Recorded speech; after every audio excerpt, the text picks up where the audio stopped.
Hello, it's Nicholas and I'm here at the Movement Refinery to help you get ready for your class or to help you improve your body conditioning and comfort while at home.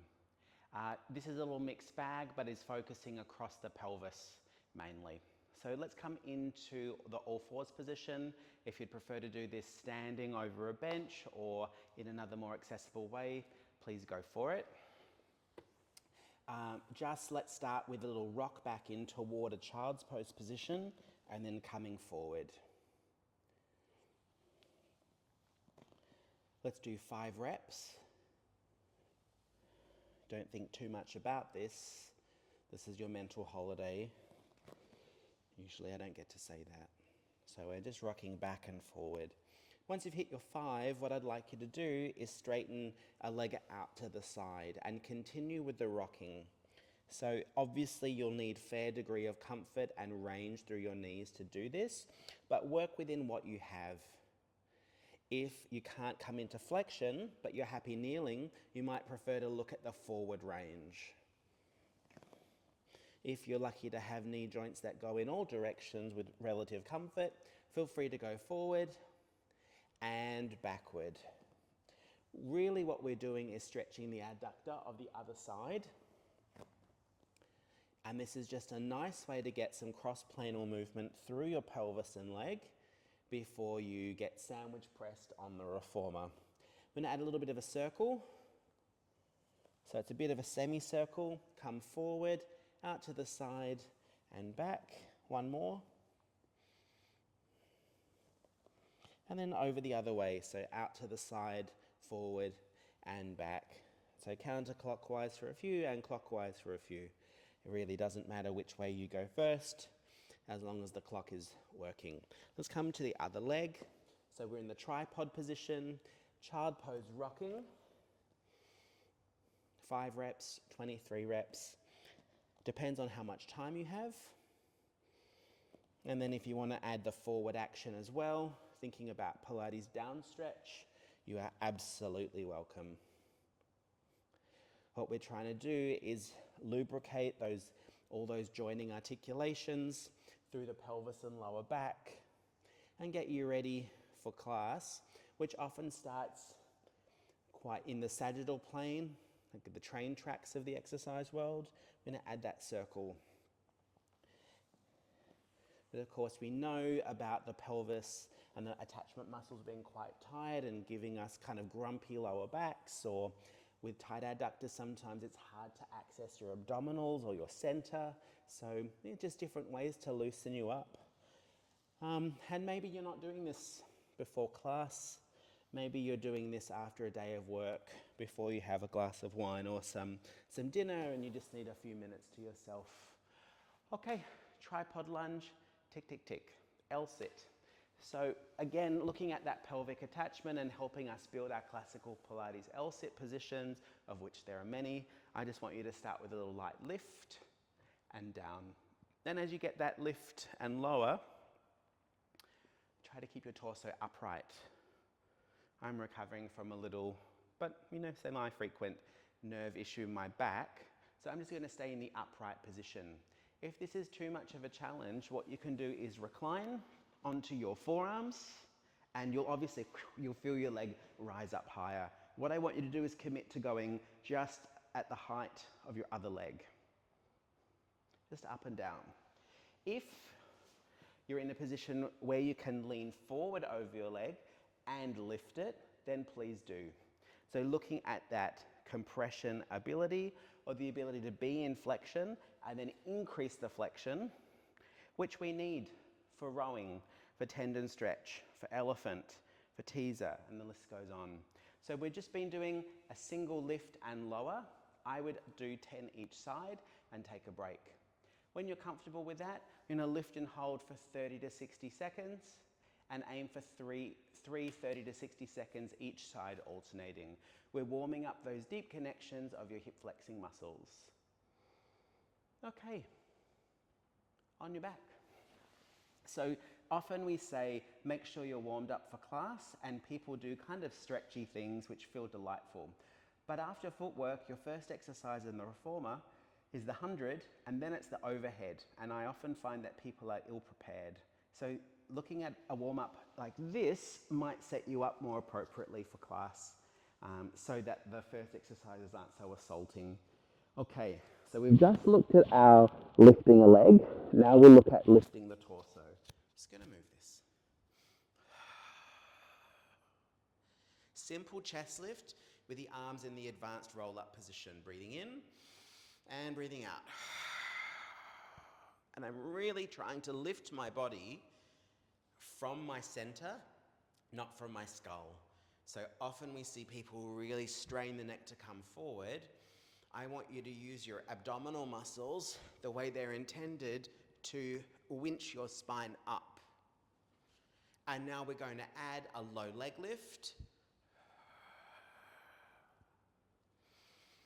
And this is a great way to warm up when you're ready for what's lying ahead. Don't think, oh God, if I do too many of these, I'm not going to get through the 100.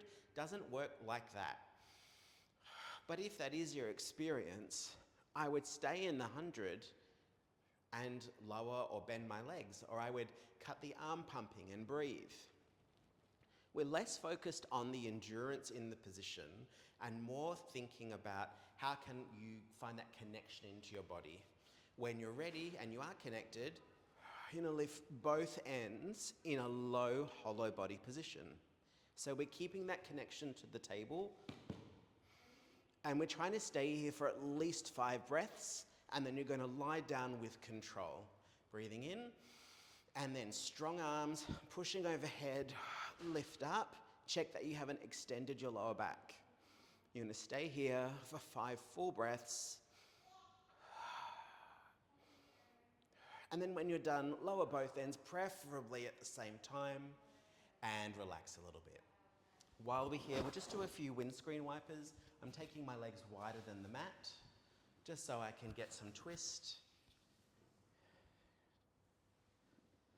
And while I'm doing that, I'm going to sneaky look at my list. Okay, so we're going to transition to being on your abdomen, and we're looking at some extension through your upper body. So as we're doing that, I'm going to remind you that we're building the strength through the upper body, not thinking so much about the range. Have a look at this.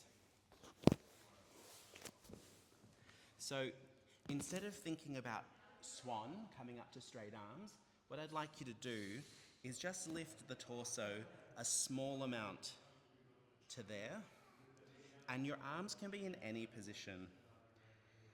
From this position, lift the chest, coming up just a small amount and down. Once you've got that, hands behind your head. So from here, just your lift of the upper body,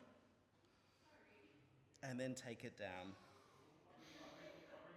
Slow lift, hold it still, and then taking it down. So up and down is fine, or if you're comfortable maintaining the lift, go for it. Again, reminding you that it's not about the range, it's about working the muscles of the middle back to develop your extension endurance, really.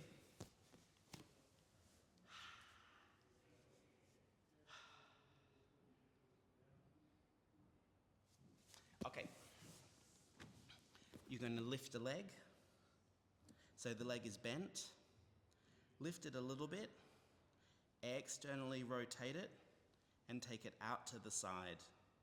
Bring it back the way you came from. Let's do 5 to 10. You can alternate each side.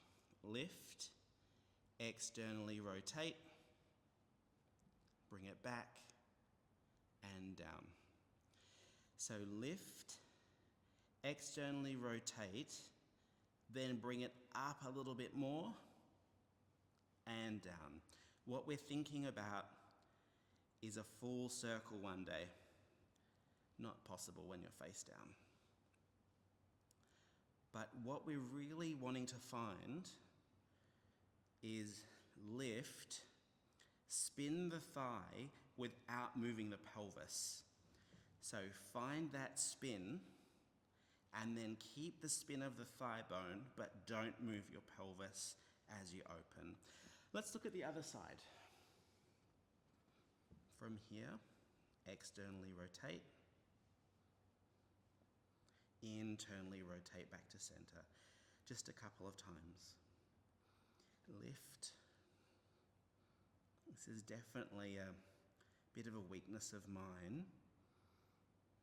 So I'm focusing on, as I make that rotation and open the thigh, that I'm not completely compensating.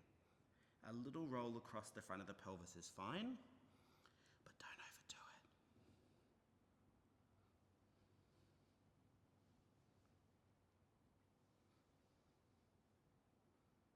Okay, one more.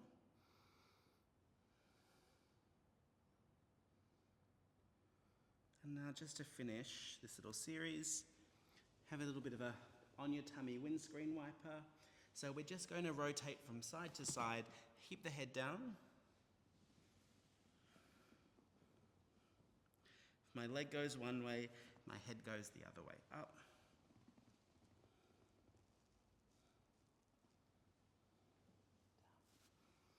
Up. Down. 3 to 5 will do. And you should feel a little bit more aware of your pelvic attachments, your upper body, how to move, and we're good to go. See you soon.